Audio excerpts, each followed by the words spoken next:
Con otros elementos, todo esto disparado por el estreno mundial de El Código Da Vinci, digamos, reeditando, magnificando la polémica que se había generado con el libro de Dan Brown. Pero tú hablabas de otras organizaciones vinculadas a estas adoratrices de María Magdalena o estudiosas. Estudiosas en este caso de María Magdalena. En este otro caso sí se podría hablar de adoratrices probablemente, que toman en cuenta este evangelio también, que como nosotros está traducido, por supuesto, ¿verdad?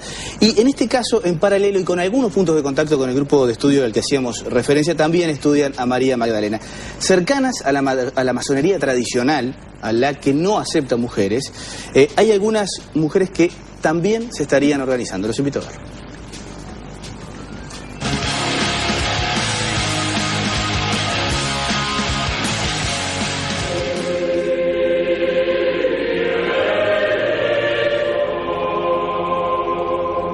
Los masones se llaman a sí mismos los Caballeros de la Viuda, en referencia a la relación que con María Magdalena mantienen desde la creación de la institución.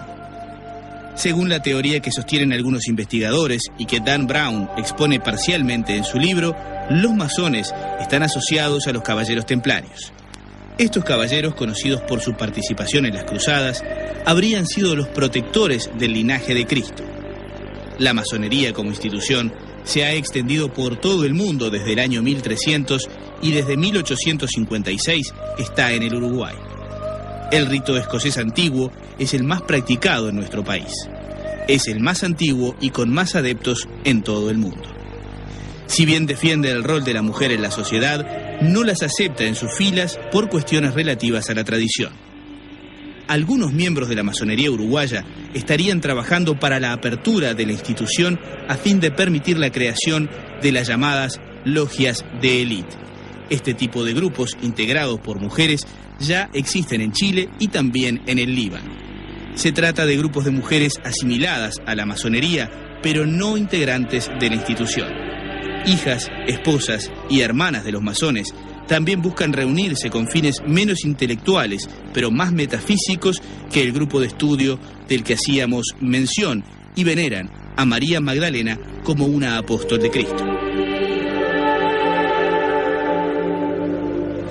Bueno, lo que no me queda claro, Juan, es qué vinculación tiene lo de María Magdalena con la masonería. Que justamente estos grupos, estas logias de élite, tienen como referente a María Magdalena y tienen algunos puntos de contacto con esta logia de élite que sean mujeres vinculadas a la masonería. Exactamente, que existen en Chile y en el Líbano, hasta donde he podido averiguar, no sé si existen en algunos otros países más, pero sí toman, es una figura referente, como lo es para los masones en sí, pero viéndola desde su lado femenino, en este caso, que la toman y la siguen, ¿verdad? Siguen ese evangelio al que hacíamos recién referencia. ¿Es posible pensar que Jesús se haya casado, como dice el Código Da Vinci, haya tenido descendencia?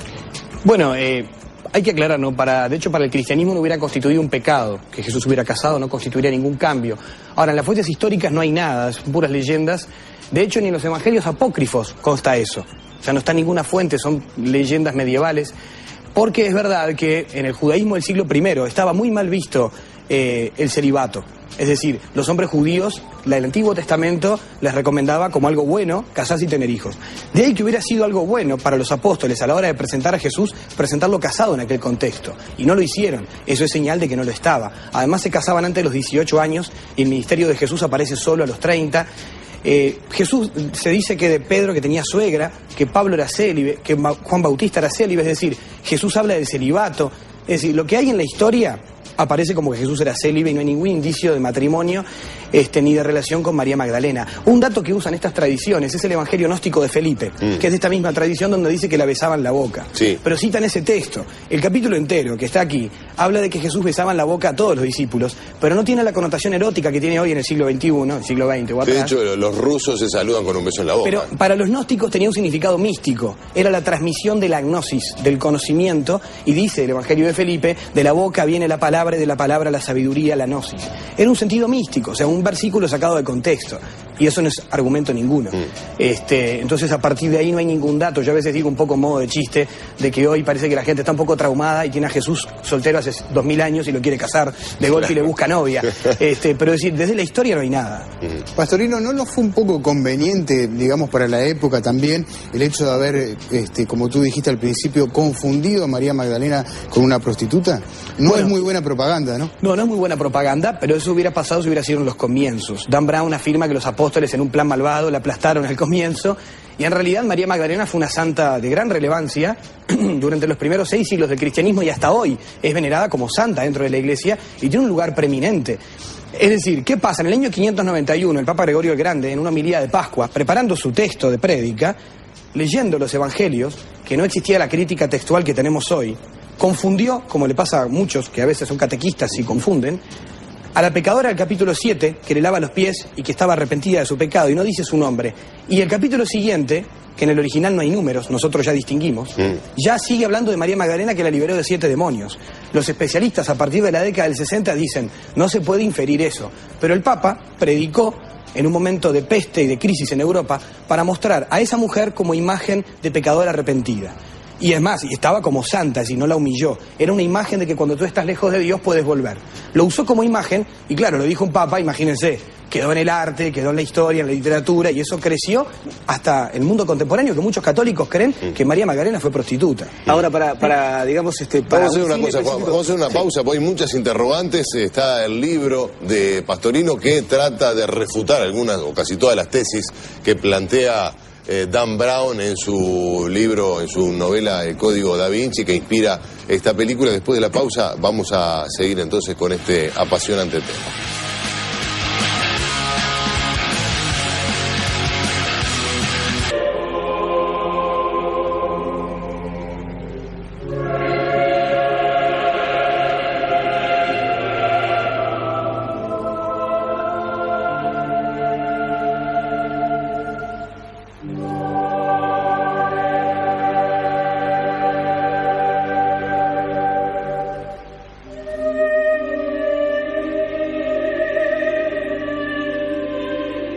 Galimberti, ¿qué piensa la Iglesia de las teorías que defienden la tesis de que María Magdalena era la mujer de Cristo y que portó su descendencia? Son fantasiosas, no están de ninguna manera justificadas y apoyadas por los evangelios canónicos, redactados entre los años 60 y 90, donde la figura de María Magdalena es muy rica, muy variada, muy sugerente, pero de ninguna manera aparece eso. Sí aparece la mujer que experimenta ante Cristo un cambio profundo. Su vida atormentada pasa a ser una vida reconciliada y fecunda. Tiene una fecundidad, es la que lleva el anuncio de Jesús resucitado a los apóstoles, a los hombres. Y esto siempre ha dado mucho que pensar. Es la mujer que está junto a la cruz. Y esto también, esa fidelidad de un amor, un eros desordenado, cómo se hace fecundo y portador de vida, y también irrumpe en la comunidad con un papel importante. Así que los evangelios que para nosotros son oficiales no dan pie para esto. La Iglesia histórica... Bueno, ahora también aparecen los evangelios apócrifos, pero déjenme consignar algunas de las llamadas de ustedes. Teresa dice, no puedo creer que estén blasfemando contra Dios, estoy indignada, son unos atrevidos, ¿cómo que María Magdalena fue la mujer de Cristo? No, nosotros no decimos nada, pero en el mundo entero se está hablando de la película El Código Da Vinci, como antes se habló sobre el mismo tema de la novela, y además, como habrás visto, Teresa, hay un grupo de mujeres que consideran a María Magdalena, dijo la diputada Regimón. Hay hombres también en el mundo. No, claro, pero este es un grupo de mujeres Dan que... Brown, por ejemplo. Dan Brown, claro. Que dijo, no descartemos nada sobre si era un apóstol. Bueno, dijo que era un apóstol y si era o no la esposa y la madre de los hijos de Jesús. Eso es un tema que está hoy... No somos nosotros los que estamos haciendo... No, nosotros simplemente nos hacemos cargo de un tema que está hoy en todo el mundo literalmente, ¿no? Dice Sergio, todo esto es un movimiento, un ayornamiento de la iglesia, le están buscando una novia a Jesús, dice Sergio. Y Lucía del Buceo, para Pastorino, es una pregunta si puedo hablar de los evangelios gnósticos, ya hablaste, ¿no? Y de los apócrifos con respecto al cristianismo, no se relacionan y la gente se confunde. Bueno, hay una mujer en la última cena, en el cuadro de Leonardo da Vinci, como sostiene Dan Brown. Bueno, mi área es la historia de las religiones y la teología, no el arte, ¿no? Pero los críticos de da Vinci que he tenido que leer justamente por todo este tema, lo que afirman, y estuve revisando, que los bocetos del cuadro, del fresco, se llamaban Johannes, o sea, Juan, y están basados en el Evangelio de Juan, que es el del discípulo amado, que es el que aparece a la derecha de Jesús, y que si uno mira, es una figura muy afeminada, digamos, claro, muy femenina. Sí. Pero claro, obviamente, en la película dice uno, ve lo que quiere ver, y creo que es verdad, digo, después de leer el Código da Vinci hay gente que quiere ver a Magdalena y capaz la ve.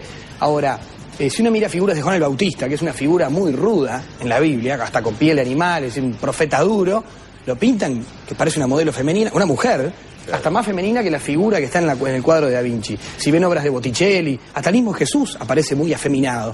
Es decir, es propio de la estética renacentista. Por otra parte, el tema de que no esté el cáliz tiene que ver también con que ese cuadro es sobre la tradición de Judas. Si uno mira, están todas las caras desorbitadas, mirando para todos lados, un puñal ahí en la vuelta. Judas está presente en el cuadro, y Jesús en ningún evangelio celebró la Eucaristía estando Judas. Pero además, en el de Juan no hay relato de la Eucaristía. O sea que si él quiso ser fiel al evangelio, no hay relato de la Eucaristía, el cuadro sobre la tradición. De ahí que entonces se pueda deducir que Juan es el que está a la derecha. Hay algo interesante que a mí me pareció llamativo, y estoy improvisando en esto porque lo vi en la película, y es que Tibing, el profesor de especialista británico, recorta la figura femenina de la derecha y la recuesta de este lado, no sé si lo vieron, sobre Jesús. Y nos dice, entonces es María Magdalena. Y yo encima me afirmo, el Evangelio de Juan dice que en ese momento, si a da Vinci se le hubiera ocurrido hacer ese recorte, Juan se recuesta sobre el pecho del maestro y le pregunta, ¿quién es el que te va a traicionar? Y Jesús se lo dice, ¿no? Es decir, se recuesta, o sea que hasta eso coincidiría. Sí, todos los críticos de arte han dicho, de historia del arte, que todo lo que dice Dan Brown es un divague, así lo dicen, ¿no? Ahora Umberto Eco, que además es justamente una línea nada que ver con la Iglesia Católica, sino al contrario, está súper enojadísimo y dice que no va a ir a Da Vinci, al lugar de Vinci, ¿no?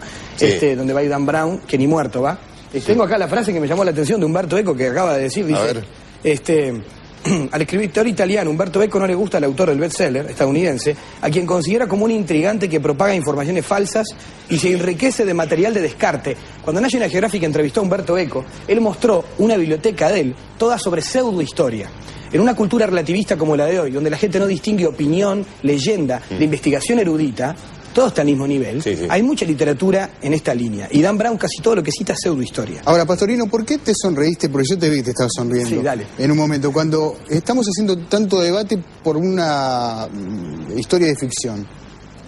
Claro, es que yo no hubiera sacado el libro, porque ni me hubiera metido en el tema cuando me preguntaban, porque digo, si es una novela, ¿cuántas novelas, nomás excelentes novelas como las de Tomás de Matos o las de Umberto Eco, que tienen plagadas de herejías, de inexactitudes históricas, y que la Iglesia ni ningún investigador salió a refutar, porque son excelentes obras literarias y además tienen derecho a jugar con la historia, porque son obras de ficción y pueden hacer de la historia pedazos, como hacía Borges, que te citaba libros que no existen, pero está jugando. Ahora, cuando Dan Brown sale a decir seriamente que él está convencido de lo que dice ahí, cualquier investigador, creyente o no, que sabe un poco de historia y mira la novela, o se mata de risa o dice, este señor nos toma por tontos.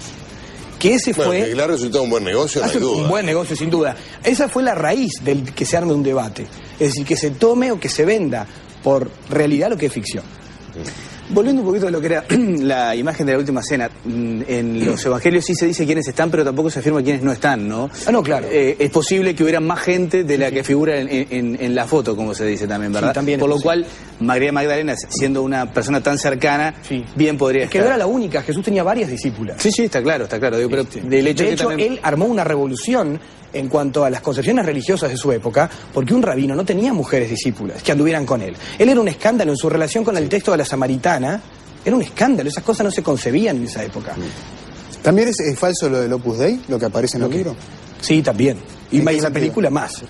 Bueno, lo que pasa es que el Dan Brown saca información de una página sola, anti-opus, norteamericana y española, sobre todo en cuanto a tildarlo, exagerando más bien la dimensión más conservadora. Por ejemplo, el Opus Dei no son monjes, o sea, son del siglo XX, nacieron en la década del 20, 1928, el tema del Pero se puede ser considerado, porque muchos consideran el Opus Dei una secta. Te pregunto porque sos experto en... El tema de las sectas depende del investigador que realice. ¿Por qué? Porque cada disciplina, sea la sociología, la psicología, la religión, aborda los fenómenos religiosos desde su epistemología y desde su ámbito. Entonces, si yo tengo, por ejemplo, un psicólogo de la religión, no me va a respetar doctrinas, no le importa, va a mirar cuando hay una actitud sectaria, una conducta patológicamente sectaria.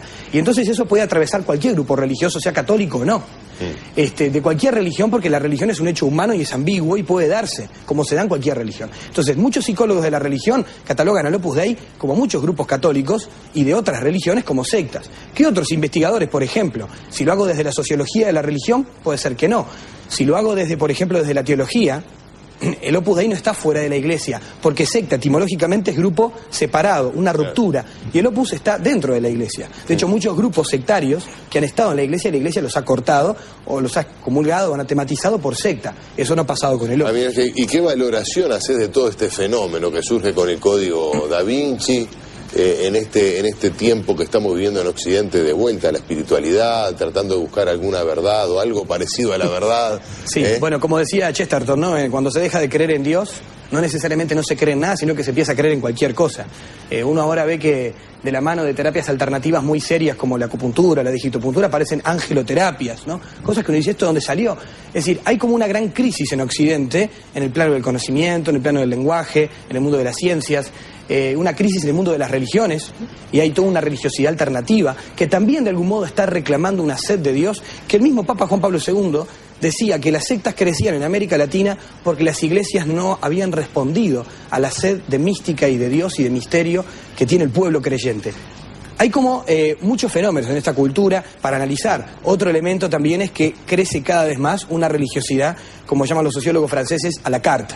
Es decir, yo me construyo un Dios a mi gusto, que no me moleste, que sea algo íntimo, donde el prójimo tampoco me moleste. Una religiosidad, digamos, acorde al sistema neoliberal, más bien para mí, apropiado a mi propio gusto de consumo, y eso genera, claro, obviamente, un rechazo de todo lo que me comprometa socialmente. Es decir, hay muchos fenómenos que sería difícil analizar. En todo caso, el éxito del Código Da Vinci sirve para debatir. Nos pone, creo, en el tapete temas de nuestra cultura, por ejemplo, la ignorancia religiosa. Claro. ¿Qué le puede pasar a la Iglesia Católica, Pastorino? Simplemente porque libros como el suyo hay decenas, y gente que argumenta, digamos, en su línea, son también muchos más que los Dan Browns en este caso.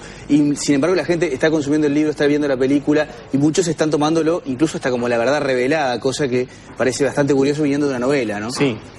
Bueno, yo creo que hoy en día el Código Da Vinci para las iglesias cristianas, no solo para la Iglesia Católica, creo que se ha transformado en una oportunidad.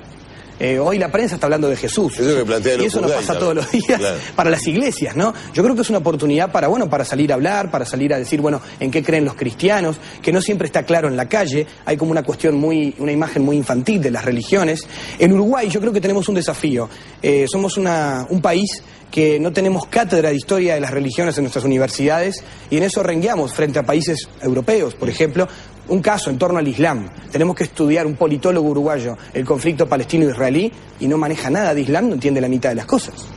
Graciela, la última, dale. Sí, que de cualquier manera el éxito del Código Da Vinci está más que probado. En el fin de semana solo, 234 millones de dólares. Ingredientes, Priorato de Sion, tenemos Vaticano, Jesús, María Magdalena, simbolismos, astronomía, sí, templarios. Todo. Y ahora sobre eso salen muchas más novelas de cada uno de esos temas. Claro. Lo interesante también es ver que en este momento nos hace pensar, yo cuando fui a ver la película, mucha gente salió como desinflada.